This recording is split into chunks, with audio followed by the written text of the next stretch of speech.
நேயர்களே, தென்னிந்திய பெருங்கடலில் மூழ்கி MH370 விமானம் விபத்துக்குள்ளானதாகவும் அதில் பயணித்த 239 பேரும் உயிருடன் இருக்க வாய்ப்பு இல்லை எனவும் மலேசியா அதிகாரப்பூர்வமாக அறிவித்துள்ளது. ஆனால் இதுவரை விமானத்தின் உடைந்த பாகங்களில் ஒரு துண்டை கூட மலேசியாவால் அடையாளம் காட்ட முடியவில்லை. இதனால் மலேசிய அரசின் அறிவிப்பை சுற்றி பல்வேறு சந்தேகங்கள் எழும்புகின்றன. இந்நிலையில் விமானம் மாயமானது முதல் தற்போது வரை MH370 சுற்றியுள்ள பல்வேறு மர்ம முடிச்சுகளை ஆதாரப்பூர்வமாக விளக்குகிறார் நமது செய்தியாளர் கார்கே. வணக்கம் நேயர்களே. மாயமான மலேசிய விமானத்தை பற்றி நாளுக்கு நாள் வித்தியாசமான பல தகவல்கள் வெளியாகி வருகின்றன. இந்நிலையில் மலேசிய விமானமானது இந்திய பெருங்கடல் பகுதியில் விழுந்து நொறுங்கியது என்கின்ற தகவல் உறுதி செய்யப்பட்டுள்ளது. இந்த செய்தி கிட்டத்தட்ட 239 குடும்பங்களை மட்டுமல்ல, உலக அளவில் அனைத்து நாட்டு மக்களையும் சோகத்தில் ஆழ்த்தியுள்ளது. மாயமான மலேசிய விமானம் தொலைந்தது முதல் இன்று வரை வந்திருக்கக்கூடிய பல்வேறு தகவல்களை நாட்களின் அடிப்படையில் பட்டியலிட்டு காட்டுகிறது இந்த தொகுப்பு. மாயமான மலேசிய விமானம் நள்ளிரவு 12:41 மணிக்கு மலேசிய தலைநகர் கோலாலம்பூரில் இருந்து சீன தலைநகர் பீஜிங்கிற்கு புறப்பட்டுள்ளது. நள்ளிரவு 1 மணிக்கு அந்த விமானத்தில் இருந்து கடைசியாக தகவல் பரிமாற்றம் செய்யப்பட்டுள்ளது. அதனை அடுத்து விமானி ஒரு கடைசி தகவலை கொடுத்துள்ளார். அதுதான் இன்று வரை உலகத்திற்கு கிடைத்திருக்கக்கூடிய அந்த விமானத்துடைய கடைசி தகவல், ஆல் ரைட், குட் நைட் என்பதுதான். நாமும் கூட தற்போது அந்த விமானத்திற்கு குட் நைட் சொல்ல வேண்டிய நிலைமைக்கு வந்துவிட்டோம். அடுத்ததாக நள்ளிரவு 1:21க்கு அந்த விமானம் ரேடார் எல்லையில் இருந்து மாயமானதாக அறிவிக்கப்படுகிறது. அதாவது ரேடார் எல்லையில் இருந்து ரேடாரினுடைய தகவல் அந்த விமானத்தில் நிறுத்தப்படுகிறது. இதனை அடுத்ததாக அந்த விமானம் அதன் பிறகு 1:37க்கு தகவல் வர வேண்டும். ஆனால் அந்த விமானத்தில் இருந்து தகவல் வரவில்லை. அடுத்ததாக 6:30 மணி அளவிற்கு அந்த விமானம் பீஜிங்கிற்கு சென்று சேர்ந்திருக்க வேண்டும். ஒருவேளை விமானத்தில் தகவல் தொடர்பில் ஏதேனும் கோளாறு இருந்தாலும் கூட அந்த விமானம் 6:30க்கு பீஜிங் சென்று சேர்ந்திருக்க வேண்டும். ஆனால் விமானம் சென்று சேரவில்லை. இதனைத் தொடர்ந்துதான் உலக நாடுகள் பதட்டப்படுகின்றன. விமானம் காணவில்லையோ என்கின்ற அச்சம் ஏற்படுகிறது. 7:39 விமானம் மாயமாகிவிட்டதாக அதிகாரப்பூர்வமாக மலேசிய அரசினால் அறிவிக்கப்படுகிறது. அதனைத் தொடர்ந்து 8:11 அதாவது 8ஆம் தேதி 8:11 அந்த விமானத்தில் இருந்து கடைசியாக ஒரு சமிக்கை மட்டும் கிடைத்திருக்கிறது. இது விமானம் தொலைந்ததனுடைய முதல் நாள் நடைபெற்ற நிகழ்வுகள். இதனை அடுத்து விமானம் தொலைந்ததனுடைய 2ஆம் நாள், அதாவது மார்ச் 9ஆம் தேதி வியட்நாம் அருகே அந்த விமானம் மாயமாகி இருப்பதாக முதல்கட்ட தகவல் வந்தது. இதனைத் தொடர்ந்து ஒரு 25 கப்பல்களை அந்த பகுதிக்கு விரைவுபடுத்தியது மலேசியா மற்றும் அதன் நட்பு நாடுகள். அனைத்தும் அந்த பகுதியை சென்று முற்றுகையிட்டு மாயமான விமானத்தை தேடினார்கள். அதனை அடுத்து தாய்லாந்து வளைகுடா பகுதியிலே சில பொருட்கள் மிதப்பதாக ஒரு முதல்கட்ட தகவல் கிடைத்திருக்கிறது. அதன்படி அந்த 25 கப்பல்களும் அங்கு சென்றன. கடைசியாக கிடைத்த அந்த தேதியில் கடைசியாக கிடைத்த தகவல் என்பது விமானம் குறிப்பிட்ட பாதையில் செல்லவில்லை, அந்த விமானமானது பாதை மாறி சென்று விட்டது என்கின்ற ஒரு தகவல் கிடைத்தது 9ஆம் தேதி. இதனை அடுத்து 10ஆம் தேதி அந்த விமானம் தெற்கு சீன கடல் வரை தொலைந்திருக்க வாய்ப்பு இருக்கிறது. அதனால் அதனுடைய கடல் பரப்பை விரிவுபடுத்துங்கள் என்கின்ற ஒரு தகவலை தெரிவிக்கிறார்கள். தெற்கு சீன கடல் வரை அந்த தேடுதலானது நடைபெறுகிறது. அதனை அடுத்து இந்த விமானத்தினுடைய மிக முக்கியமான தகவலாக போலி பாஸ்போர்ட்டிலே ஒரு 4 பேர் பயணித்திருக்கிறார்கள் என்கின்ற ஒரு தகவல் கிடைக்கிறது. இதனைத் தொடர்ந்துதான் உலக நாடுகள் எல்லாம் இந்த விஷயத்தில் உஷாராகின்றன. இது கண்டிப்பாக தீவிரவாதிகளுடைய சதி செயலாக தான் இருக்க வேண்டும் என்ற ஒரு நிலையை உலக நாடுகள் எடுக்கின்றன. அந்த நிலையில் இது கண்டிப்பாக கடத்தல் என்கின்ற ஒரு முடிவுக்கு வருகிறார்கள். இதனைத் தொடர்ந்து 11ஆம் தேதி நிலவரப்படி வியட்நாம் கடற்கரை பகுதியில் ஒரு எண்ணெய் படலத்தை அந்த வழியாக செல்லக்கூடிய விமானம் கண்டறிகிறது.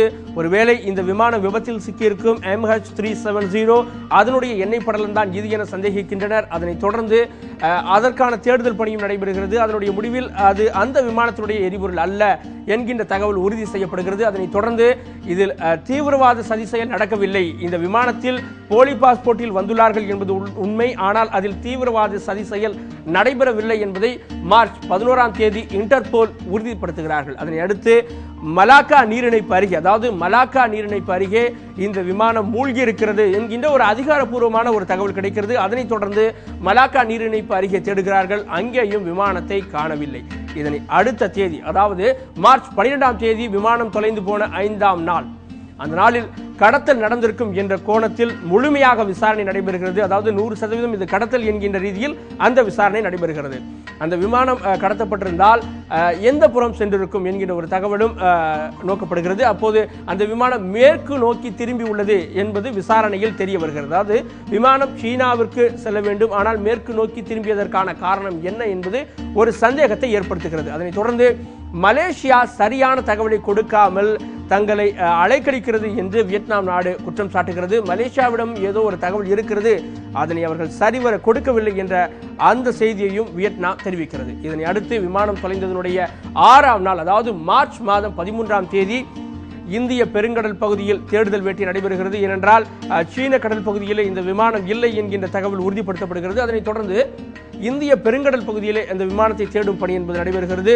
சீன செயற்கைக்கோள் அதனுடைய புகைப்படங்களை வெளியிடுகிறது. அப்போது தென் சீன கடலில் விமானம் இருப்பது போன்ற ஒரு தோற்றம் தென்படுகிறது. அதனைத் தொடர்ந்து மேலும் பதற்றம் அதிகரிக்கிறது. இதனை அடுத்து அடுத்த நாளான மார்ச் மாதம் 14ஆம் தேதி இதுவரை எந்த ஒரு தகவலும் உறுதி செய்யப்படாத நிலையில் விமானிகள் மீது மலேசிய அரசினுடைய சந்தேக பார்வை திரும்புகிறது. இதற்கு காரணம் விமானத்தை செலுத்திய விமானி மலேசியாவினுடைய எதிர்க்கட்சி தலைவருக்கு ஒரு வகையில் நெருங்கிய உறவினர், அவருடைய தீவிர ஆதரவாளர் என்கின்ற ரீதியில் இந்த விமானத்தை அவரே கடத்தி இருக்கலாம் என்கின்ற தகவலும் கிடைக்கிறது. அதனை அடுத்து இந்த விமானத்தை ஒருவேளை அவர் கடத்தவில்லை என்றால் யார் கடத்தி இருப்பார்கள் என்கின்ற கேள்வி எழுகிறது. தாலிபான் தீவிரவாதிகள் கடத்தியிருக்கலாம், அல்லது ரஷ்யா அல்லது சீனாவில் இருக்கக்கூடிய பிரிவினை தீவிரவாதிகள் இந்த விமானத்தை கடத்தி தங்களுடைய நாடுகளில் அந்த நாடுகளுடைய ஒத்துழைப்போடு மறைத்து வைத்திருக்கலாம் என்கின்ற தகவலும் கிடைக்கிறது மார்ச் 14ஆம் தேதி. இதனை அடுத்து மார்ச் 15ஆம் தேதி ஒரு தகவல் கிடைக்கிறது. ஆஸ்திரேலிய பகுதியை ஒட்டிய இந்திய பெருங்கடல் பகுதியில் புதிய பொருள் ஒன்று மிதக்கிறது என்கின்ற ஒரு தகவல் வருகிறது. அந்த தகவலை ஆஸ்திரேலிய பிரதமர் உறுதிப்படுத்துகிறார், அந்த நாட்டினுடைய பாராளுமன்றத்தில் தெரிவிக்கிறார். அதனைத் தொடர்ந்து அன்றைய தினமே விமானிகளுடைய வீடுகளில் சோதனை நடத்தப்படுகிறது. அப்போது விமானி தன்னுடைய வீட்டில் வைத்திருந்த சில பொருட்கள் கைப்பற்றப்படுகிறது. அதில் இருந்த தகவல்கள் எல்லாம் அளிக்கப்பட்டிருப்பது தெரிய வருகிறது.